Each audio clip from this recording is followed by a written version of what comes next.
Hi, everyone, and welcome to the Lund University International Podcast. On the show, we aim to give you a taste of what international student life is like in Lund. And we're going to speak with some current students, alumni, teachers, and many more special guests. My name is Elliott, and I am a graduate student here at Lund University. And I have the honor and the privilege to talk with some of my friends here about the international student experience, what it's like to be an international student at Lund, at Sweden's most international university. So I'm going to talk just briefly about the university, and then we're going to have each of my guests introduce themselves. Lund University is one of the most international universities in the whole European Union, but it is also the most international university in Sweden. We have students from 130 countries. We have 140 degree programs that are international. You know, and that's not only the only thing that we talk about here at Lund. We also have a huge, extensive network of global partners and research collaborations. Our international exchange agreements are widespread across the world. And we have a partner university network of 75 countries where we have universities that we partner with from all over the world. So with all of that data and all of those facts and figures, I'm happy to talk to my guests here about their stories and about them. So if you'd like to introduce yourself. Yeah, of course. Hello, everybody. My name is Sevinj. I am from Azerbaijan, and I pursue a master's degree on European business law here at Lund University. Hello, everyone. My name is Maaike, and I do the master's program in Asian Studies at the Center for East and Southeast Asia Studies, and I'm from the Netherlands. Hi, I'm Dicky, and I'm from Indonesia. Currently, I'm doing my master's degree in global studies. Well, thanks for everyone for coming here and joining me on the podcast. This is going to be a fun conversation, and I hope everyone listening also thinks that it's enlightening. So, Lund, as you can tell, has a very diverse student body. So, tell me about what's it like to be part of an international group, such as the students in Lund. If you'd like to go first, you can, but we can bounce around as well. It's always hard who goes first. Yeah, right. All the time. I guess I can start a bit. Mm-hmm. Being in such an international environment, it's fun, but it also has a big educational value. Mm-hmm. For example, in my program, there are so many people from within Europe and from Asia and also other North Africa, also like a lot of places in the world. I could name all the countries, but I will probably forget a few. But I really realized that we do a lot of collaborative projects. Like in the lecture, we will get together, make a presentation, talk about a concept. And if you just have people from different countries, they have often very different perspectives from their own individual experience and also their educational experience. So I think this is really important to get together and to learn together in this kind of way. Mm. Yeah, and what can I can also add that it really depends on your program as well. Because, for example, I'm a lawyer, and in my group, we are up to 30 people who are coming from totally different countries, jurisdictions. And especially our courses, especially the seminars, are based on the discussions. So we are discussing in a particular legal issue, but we all are coming from like different ideas, different jurisdictions, cultures, and everything. So it is really enlightening, I would say. Yeah, it's same like in my program. It's the name of my program is Global Studies. So of course, everyone is from different academic background and also cultural background. So it's fun to have a lot of insight from various different backgrounds. It's kind of that it's not just as like fun, but also very important, and that's something people tend to forget, I think. I definitely feel like, as a student here as well, I feel that it's like two educations at once.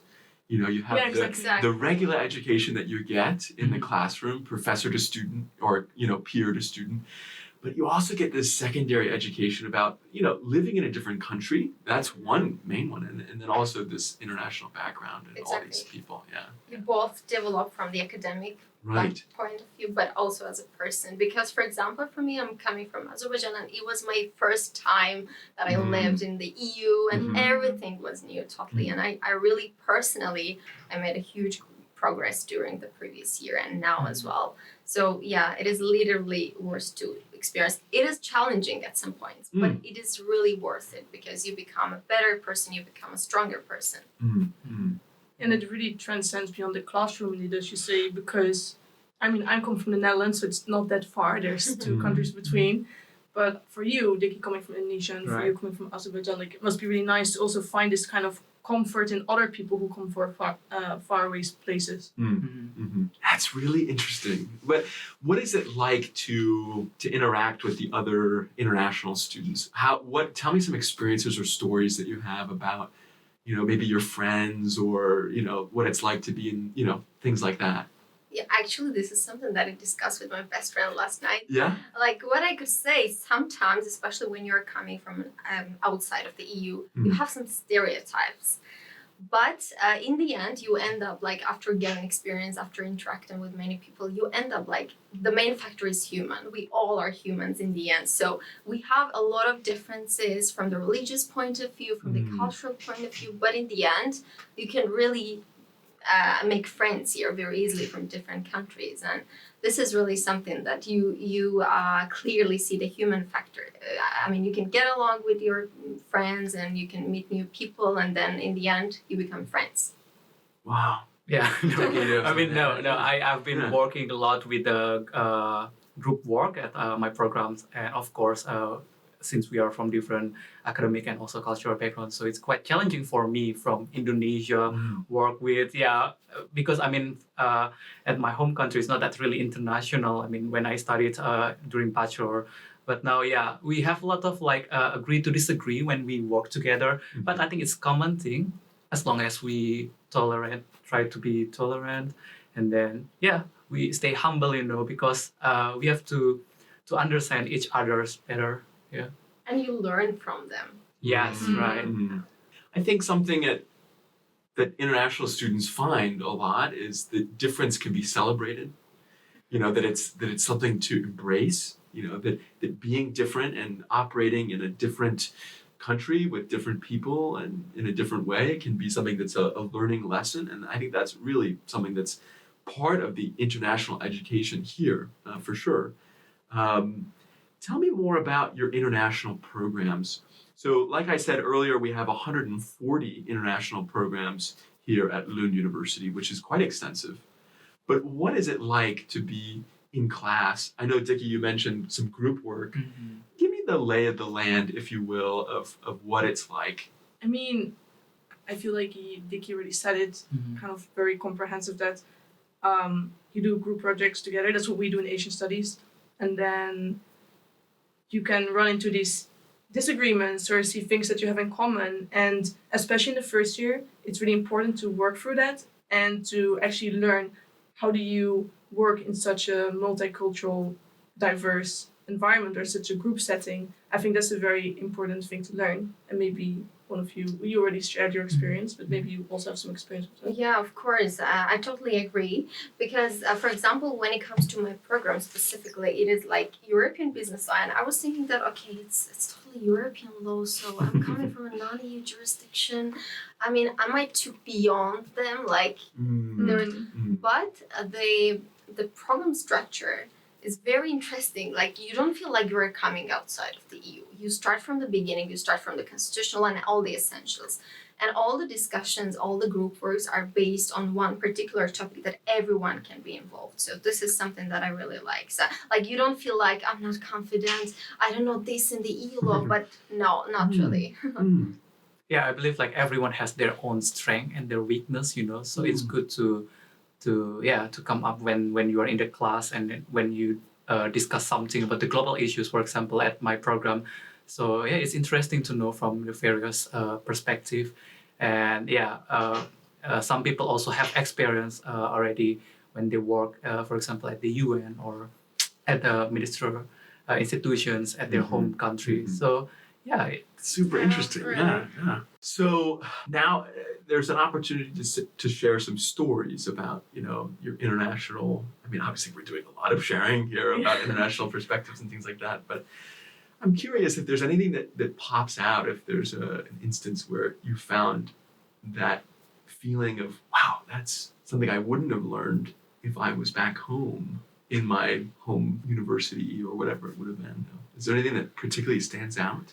There have been a lot of things, probably. Yeah. But one of the most common ones I can talk about potlucks. Mm. Like, there are a lot of countries represented. Like, I mean... What's a potluck? For those that don't know. Potluck is that you gather with your friends and each of you brings some food from your national cuisine, a traditional food. And I'm terrible at cooking, I would say.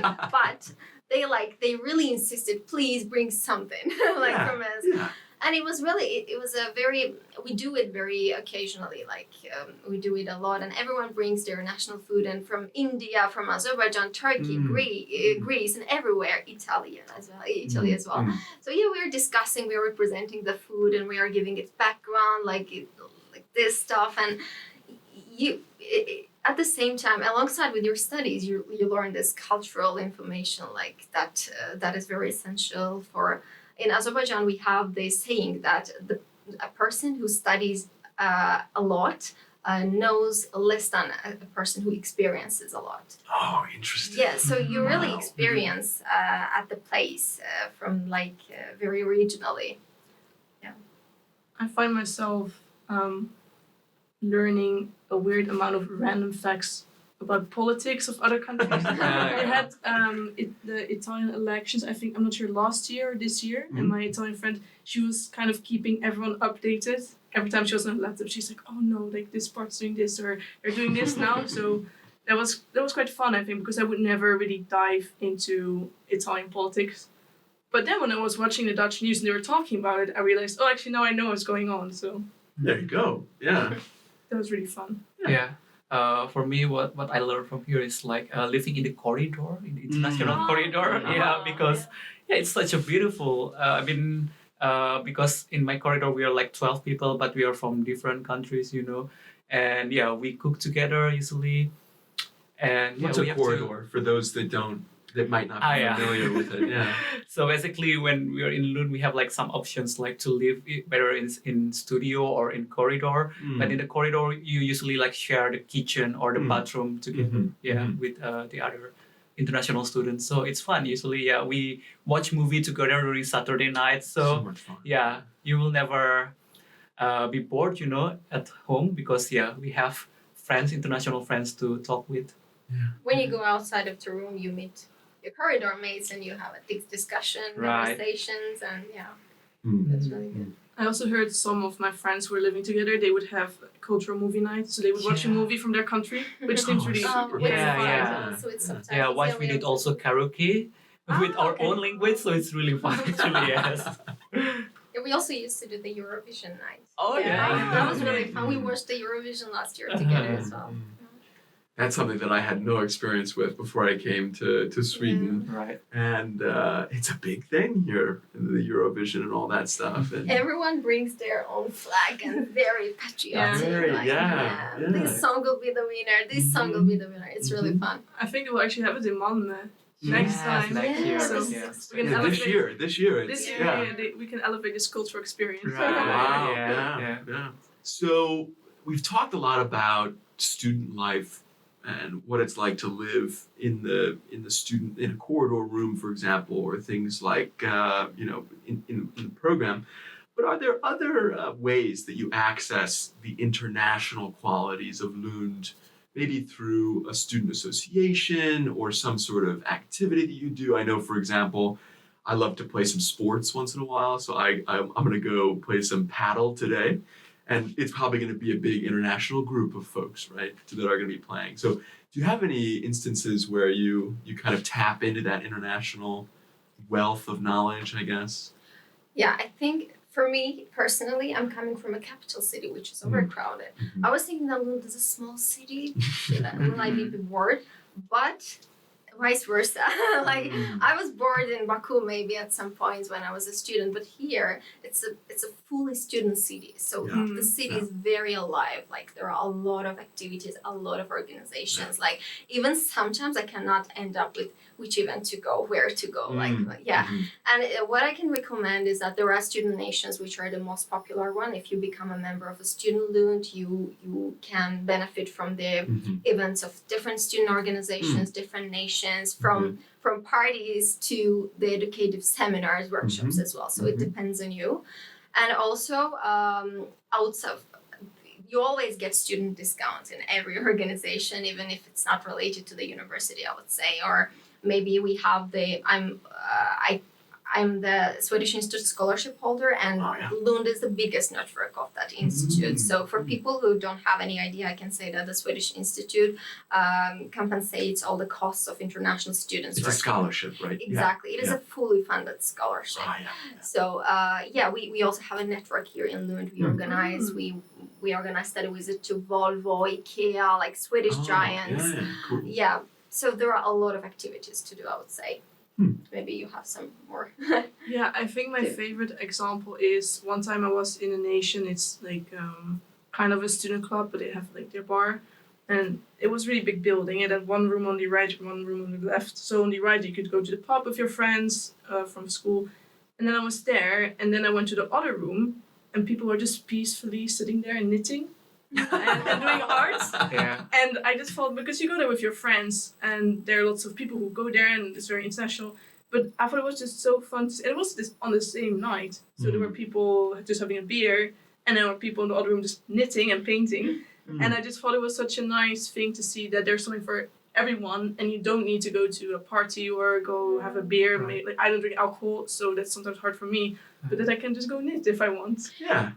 Just a very quick addition to that, there are also language cafes. Language cafes. You know, it's really interesting. There is a big hall and there are some flags, for example, German flag or Turkish flag. If you want to practice, you just go to that round table and you just interact with them. Exactly, these options are really good. For me, like a part of studying, also I enjoy a lot of like international activities here. For example, like if I miss like Asian foods, I just go to EASA, is Asia Students Associations.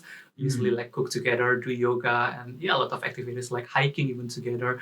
And we have also like Indonesian Students Association. So if I miss to speak Bahasa Indonesia, I can talk with them really, because it's quite hard for me to speak English all the time, right? So we've talked a little bit about some of that. Like I said earlier, we talked a bit about student life and all these different things. And now we've talked about some of the associations and all that. And that's really great.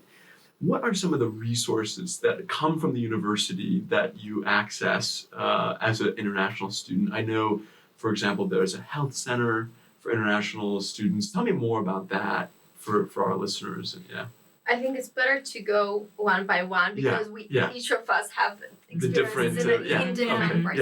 I can say the academic support center because, for example, I wrote my first paper in Lund, and it was very stressful for me because it is at least 30 pages of document that you need to avoid from plagiarism, of course. In English as well. In English, academic English, you need to avoid from the plagiarism, you need to do the references properly and everything. So I had quite challenges about that, but there is an academic health center that you just make an appointment and they really support you. They teach you how to avoid plagiarism, what is plagiarism, how to avoid from that, etc. But in a very kind and educative way, I would say.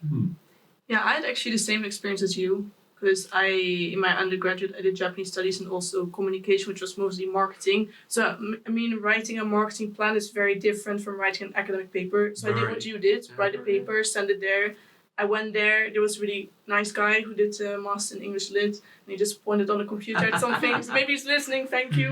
But it was just really, I don't know if you had this experience as well, but it was really, really friendly. Exactly. Like, it's so kind of... they are not blaming you. Like, you don't know, why don't you know this? You're in a master's degree, but it's totally fine. Just ask me, drop a mail whenever you need. I have experience to to go to student health center because coming from Indonesia, which a country doesn't have winter time, so it's pretty hard for me to experience winter time here. It's cold and dark, so I called the student health center and they gave me some tips and also like practice mindfulness. It's really helpful for me to pass through the darkness and the coldness here, Yeah. And that's really hard, I think, the difference sometimes with the winter and the summer with the sun. Because I come from Netherlands, it's south of Sweden, so it's very similar. But I also have classmates from very, very south countries as well. And there's like, I don't know what to do in winter. There's no sun. I mean, I think the best advice would be that get enough vitamin D. It's very common. And what I can say... Supplements, for example. Exactly, all the time. And have proper food, like have healthy food. And all the time, do not skip your lunches or I dinners. think you need to stay active or productive as well. I usually do workout and I love social workout, so I usually go to the gym and join like Zumba or something like that. Body pump together with some friends. But it's really nice thing that the university and the health center takes it very seriously and takes really seriously the place people come from, and then they kind of know how to deal with it. And also one thing that I didn't know before I come to Lund, because Sweden is known as a cold country, like dark, snowy, but Lund is the most southern part. So do not wait do not expect the minus 15 or 20. With snow, there's not very much snow either. But it's fine. I mean, you will not freeze. It's good. It's manageable. So the fact that Lund is such an international university is something that's rare. I think it's a very rare thing because I've felt personally that when I've been in class, that I've been sitting in the United Nations. I mean, really, it feels like that. And I think that it's something that if people are out there thinking about which school should I go to, they should think very long and hard about what kind of student environment do they want to live in. Not just what their, what the city is or things like that, but who do they want to be interacting with? Do they want to be interacting with people from different cultures, from different language backgrounds, from all over the world? Because that's where the world is going. And we're all becoming more globalized. So now on that note, I'd love to hear your final parting thoughts to our listeners about what it's like to be international in an international city at Sweden's most international university. What you were saying before we go to final words, that I think it's really important that people think about where they want to live, because obviously you want to go to a good university in like a good country, but in the end, I live here for 2 years. There are also international bachelors, and those people who live here for 3 or 4 years, it's a long time. I think sometimes people underestimate and they kind of choose this prestige over where they actually live in. I mean, Lund University, so there's not really much to debate there. But, but I think that's very important. And I guess to the final words, what it's like to be an international student at Lund University. I mean, for me, it's great because when I was doing my bachelor's, there were some international students, but not many. And the program I do, Asian Studies, you kind of need this international environment to do it. Because I feel if you do Asian Studies, for example, in my own country, and I'm just with Dutch students, like, okay, that's very convenient, but doing Asian studies and also being with students from Asia, it's a very different thing. And you're not just studying a place, but you're studying the place together with the people who are from there. And I think that's what's, especially in humanities and I think just area studies, sometimes I feel like that lacks a bit in other places. And in Lund, it's just the whole package, I think. Exactly. This is what I think as well. She just summarized it in the best way. What I can say is that, yes, I really enjoy my each day. And, when it comes to the university itself, I really love the environment. It is, it is international as well, but the quality of the education, the atmosphere in the classroom, the support of the professors. They are very kind. They listen to each of your ideas very carefully, and then they say, "Oh my God, yeah, I haven't heard about it. I haven't heard about that. I haven't thought about it. Thank you." And everything, everything is very like in a high level, I would say, which I like. And of course, as she mentioned, that when you decide to study abroad, you should just be careful about the country and the university as well. And here, it's all in one pack. You're lucky. We're lucky. I think. For me, like I have tips like if you come from a very far away country, for example, like me from Indonesia, don't be afraid to come to Sweden, especially to Lund University, because you have a lot of support system actually from the university, for example, like the student health or academic center, that can help you to be more progressive, and then also the international vibes here. So yeah, don't be afraid. I mean, you still find Asian foods also, here, and yeah, with the weather. I mean, I survived here during the first winter, so I'm sure you guys will survive. Yeah.